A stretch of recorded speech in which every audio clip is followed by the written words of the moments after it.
Miss Delacroix, you're claiming that God ordered you to kill your husband, is that correct? God is my shepherd. He guides my heart and my hand. And last Sunday, God put a knife in that hand and told you to stab your husband?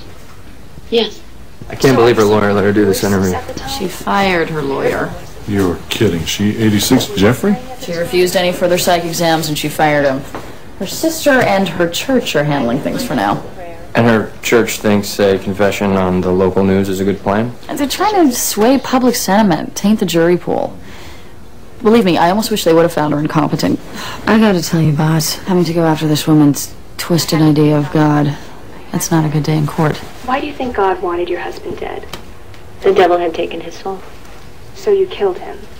I cut out his sin. I did as God commanded. You think the jury's gonna go for this? Maybe. With some people, all you need to do is invoke God and they fall in line. It only takes one person to deadlock a jury. No, well, I don't buy it. God doesn't tell people to kill. Danny, do me a favor and work up a brief on religious-based offenses. Okay. Don't let the whole God told me to do it spin throw you off your game. Steve, all right. I'm gonna handle this just like every other murder case I've tried.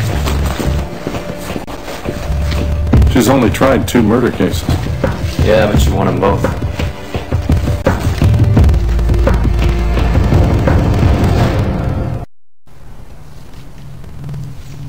So she came up from behind and stabbed him. The victim fell forward onto this chair, knocked it on its side.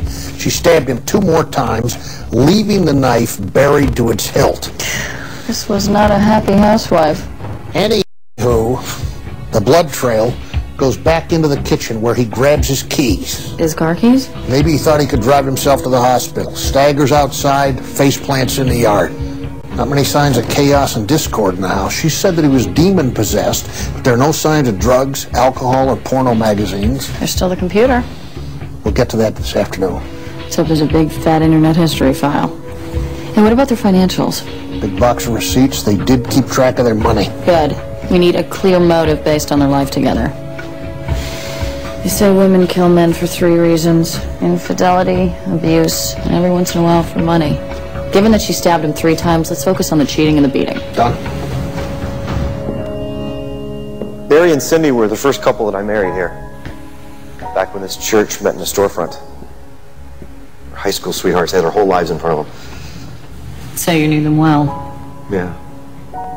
This is a shock for all of us. Cindy's one of the most active members of our congregation. What about Barry? Unfortunately, he had stopped attending. He was going through some difficult times personally, and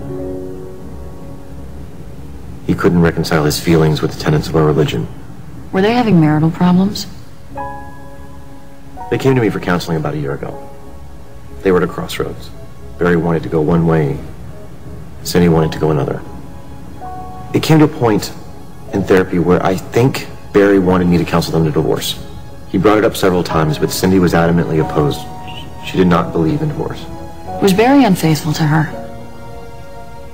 Okay, this is... I'm still Cindy's active pastor and the leader of this congregation. I feel like I've said too much already. I just need to understand why this happened. Was Barry gay? Again, I don't...